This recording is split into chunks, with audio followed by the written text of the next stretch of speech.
सुप्रिया श्रीनेत, वो तमाम कदम जो सरकार उठा रही है और जो उनको लगता है कि जिसकी वजह से बेहतर स्थिति में अर्थव्यवस्था जा रही है, उस पर आप क्या कहेंगे? जो जवाब है सैयद जफर इस्लाम का, क्या आप लोग उससे संतुष्ट हो? सुप्रिया जी, आप हैं तो पेरिस में, तो आपसे कहना तो चाहिए कौमेता लवू, कैसी हैं आप? लेकिन आपसे मैं, क्योंकि मैं महाराजगंज में हूँ, भोजपुरी में बस एक ही बात कहूंगी, सखी सैया तो नईखे कमात है, महंगाई डायन खाए जात है। मैंने थोड़ा संशोधन किया इसमें, सखी सैया खूब कमा नहीं रहे, नईखे कमात है, कमाई हो गई है खत्म। 83% जनता की आय घट गई है, लेकिन महंगाई फरवरी में 6.1% थी, मार्च में 7% थी, अप्रैल में 6% से ऊपर आने वाली थी। इसीलिए आनन फानन में आरबीआई को जो बहुत पहले डिसीजन ले लेना चाहिए था, वो अब लेना पड़ा। और वो डिसीजन था कि यहां पर तरलता, लिक्विडिटी सक करी जाए। जो लोन मेरे सरकार लगा रही थी, उसके चलते महंगाई बढ़ रही थी, और ये महंगाई को कंट्रोल करने का तरीका होता है। सीआरआर भी बढ़ा है और रेपो रेट भी बढ़ा है। मैं दो चीजें यहां पर आपकी दर्शकों की जानकारी के लिए और आपकी जानकारी के लिए बता देना चाहती हूं। उल्लेख किया गया रेपो रेट का, मई 2020 में 4% था, अब फिर से 4% है। 2 साल बाद रेपो रेट सेम हो चुका है। यहां पर एक चीज बताना जरूरी है अंजना जी, 2 करोड़ 30 लाख, मात्र 2 crore 30 lakh home loan buyers हैं इंडिया में, जिन्होंने होम लोन खरीदा हुआ। 140 करोड़ के देश में मात्र 2 करोड़ 30 लाख लोगों ने घर के लिए ऋण लिया हुआ है। हाँ, उनके लिए ऋण महंगा होगा, लेकिन इसके चलते महंगाई पर लगाम लगेगा, और वो 138 करोड़ भारतीयों के लिए अच्छी खबर है।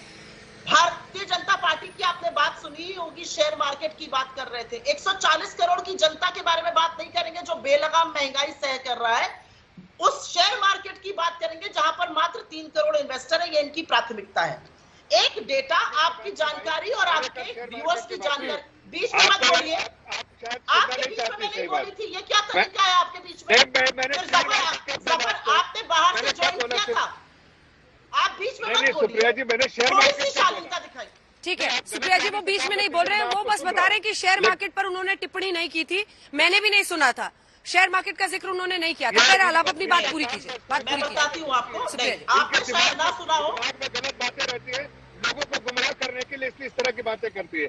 मैंने जो बात कही उन्होंने भी कही। रुकिए सैयद जफर इस्लाम साहब, आपके बीच में किसी ने नहीं बोला था। नहीं, ये गलत है सर, प्लीज। नहीं तो ये गलत बात, मेरी बात को करके गलत ना बोले ना। मैं तो कहा था 12 मिनट तक बोले थे, एक शब्द तो बोली नहीं बीच में, बेकार की आप इधर उधर की बात कर रहे थे।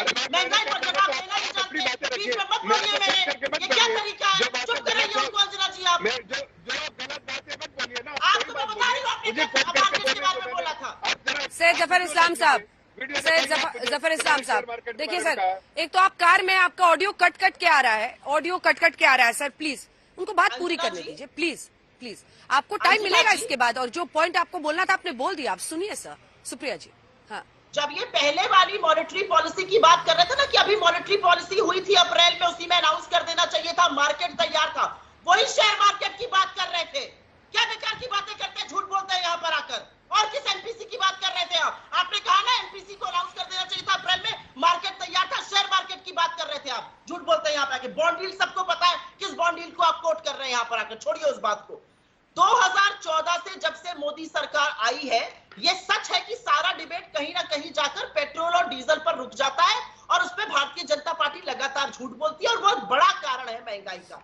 लेकिन आज आरबीआई ने जो अपनी प्रेस रिलीज निकाली और जो शक्तिकांता दास ने वहां पर प्रेस कॉन्फ्रेंस करी, उन्होंने 3 बड़ी बातें कही। उन्होंने कहा कोर इन्फ्लेशन, मतलब बिना खाद्य सामग्री का और बिना फ्यूल का जो इन्फ्लेशन है, वो आने वाले महीनों में बढ़ने वाला है, इसका बाहर से कोई लेना देना नहीं है।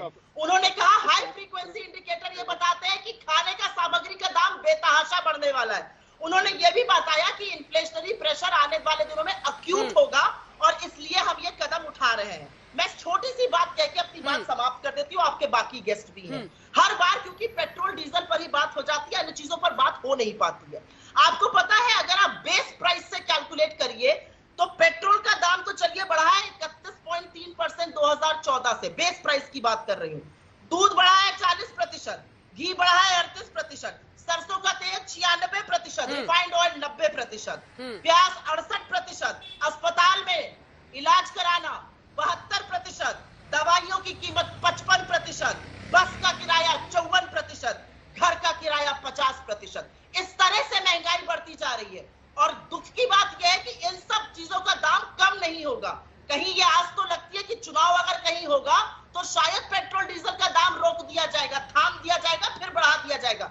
इन चीजों का दाम कम भी नहीं होने वाला है। सर्वप्रथम आरबीआई का एक्शन आज इस बात का सबूत है कि देश में कमर तोड़ महंगाई है, जिसकी तरफ से मोदी सरकार उदासीनता दिखा रही है।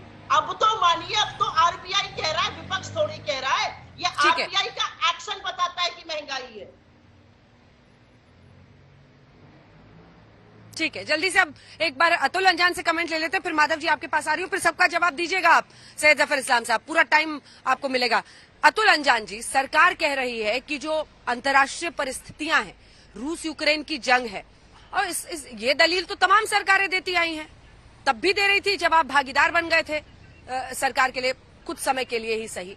लेकिन सवाल तो ये है ना सर कि वो कह रहे हैं कि रूस यूक्रेन की जंग की वजह से पेट्रोल डीजल की कीमतों में इजाफा होता है और उसके बाद कैस्केडिंग इफेक्ट उसका असर अन्य चीजों पर होता चला जाता है। आपका जवाब इस पर अतुल जी।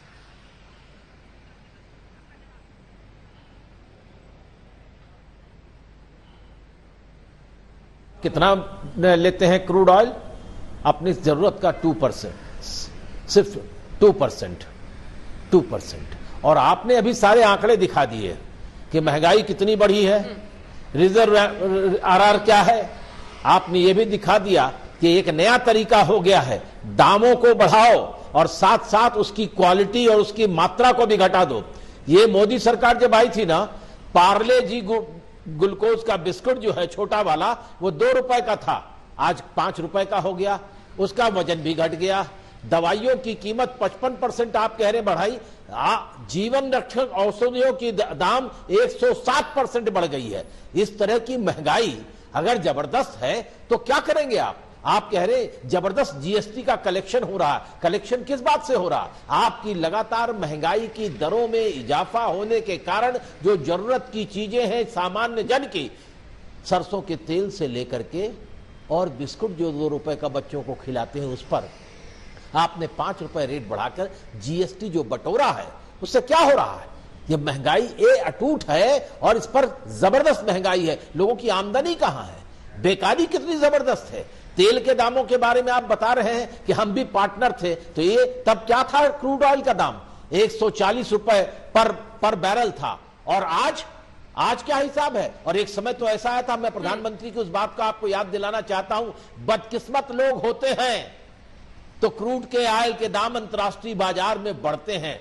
मैं आया तो 25 से 40 डॉलर पर बैरल कच्चे तेल के दाम हो गए। तो बदकिस्मत थी यूपीए की सरकार, खुशकिस्मत थी आपकी सरकार और जनता। और आज 71 से आपने कहां पहुंचा दिया? 110 और 120 पर पहुंचा दिया। और अब आप कहानी कहते हैं कि राज्य सरकारें ले रही। अरे राज्य सरकारों को छोड़िए, वो तो आपने जीएसटी की बात कही, आप क्यों नहीं अपना टैक्स, सेंट्रल टैक्स घटाते हैं? आपके अंदर क्या कमी है? ये खाने पीने का सामान क्यों बढ़ रहा है?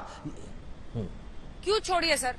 क्यों आप क्या दे रहे हैं राज्य सरकारों को? आप राज्य सरकारों को क्या दे रहे हैं? आपने सारी कटौती कर दी है, सारी चीजों का रास्ता बंद कर दिया है। आपको मालूम है लखनऊ में जो डॉक्टर लोहिया के नाम पर मेडिकल इंस्टीट्यूट था, 1 रुपए का पर्चा बनता था, सरकारी अस्पताल है, आज 100 रुपए का पर्चा हो गया है। वहां पर अंदर आप घुसिएगा 100 रुपए का पर्चा बनेगा। सारी जांचें जो फ्री थी सब पैसे लेकर के की जा रही हैं, 50, 100, 150, 700, 3000। ये महंगाई नहीं है तो और क्या है?